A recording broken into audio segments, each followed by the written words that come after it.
That's it? Oh, perfect. Okay. Well, talking to Marcelo, I realized that me and him have a lot of common. He's from Brazil. And he's over here just studying as a study abroad student, and he will be over here for 6 weeks, right? Yep. Okay. No, 1 year. 1 year? Yeah. Oh, okay. I don't know where I got 6 weeks from. Probably from me.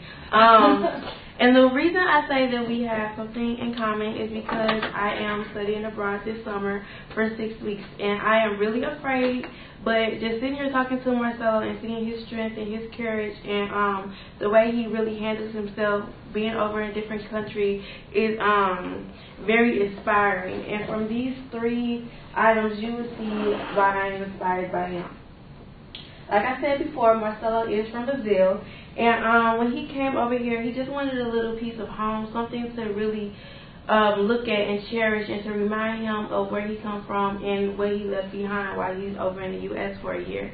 This hat was knitted by his auntie. The colors are the Brazil colors. So it's just something for him to really cherish and to hold on to, because I know being away from family can be really hard and really stressful at times. And something else that really shows the courage in him is his book bag. Marcelo loves to travel, but he really likes to go hiking and do all adventurous stuff in the wilderness and forests and stuff, something I really cannot do. I like to go camping in a controlled atmosphere. So a funny story, when Marcelo goes camping, he sometimes gets lost a lot. He ventures off and he finds things interesting, and he kind of leaves the pack. So when he leaves the pack, whatever he needs, he always finds it in his book bag. Whatever he needs for that day, he finds it in his book bag. And he also do the same thing when he's not in the forest, when he's at school. He has everything in here. He has food in here, things to drink, anything that he would need for the day to keep himself prepared. He has it in his handy dandy book bag. And another story about Marcelo, while over in the U.S., because he's from Brazil, really don't get snow. So this was his first time he experienced snow. And somebody begged him to pick it up. And so what he did was he picked up the snow with his bare hands, no gloves, no nothing, just bare hands. He picked up the snow, didn't realize how cold it was going to be, and then quickly after he picked it up, he really regretted it. And this is Marcelo. Thank you.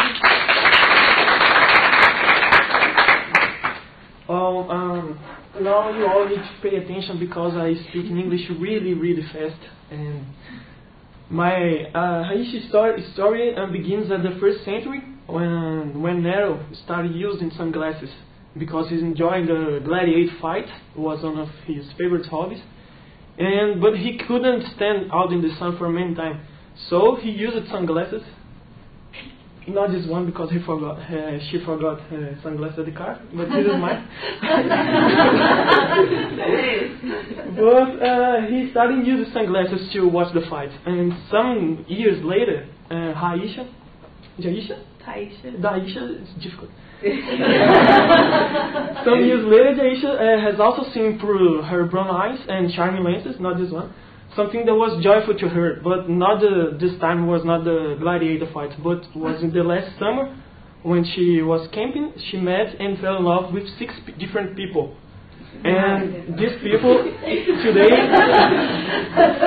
today these people are known as her best 6 friends. And I mean fell in love because great friendship is also a kind of love.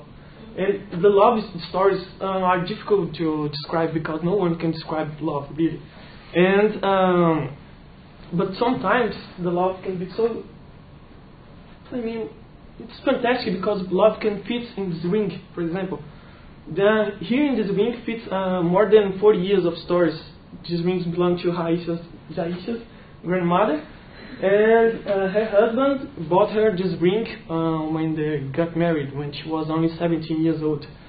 But later he bought another ring, more sophisticated, because they were in some fruit time that money was hard to come by. But this one never lost its value. But the one thing fantastic about love, it's because it's when you start to live these stories. And now Jaisha can live this story because this ring is now her ring. Her grandmother gave her this ring when she was 18 years old.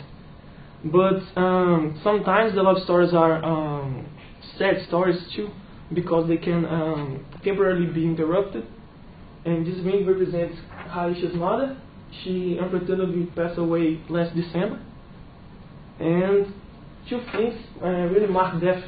One of the scenes are the missing feelings about the person, and the other ones are the memories. And a ring is a cycle, and as all the good cycles, a ring has no beginning and no end, just as love of a mother. And with these three objects, I can say something about Aisha. One of those is that she is loved by her family. The second one is that she can recognize the value of the older people. And the third one is that she knows how to strengthen friendships. You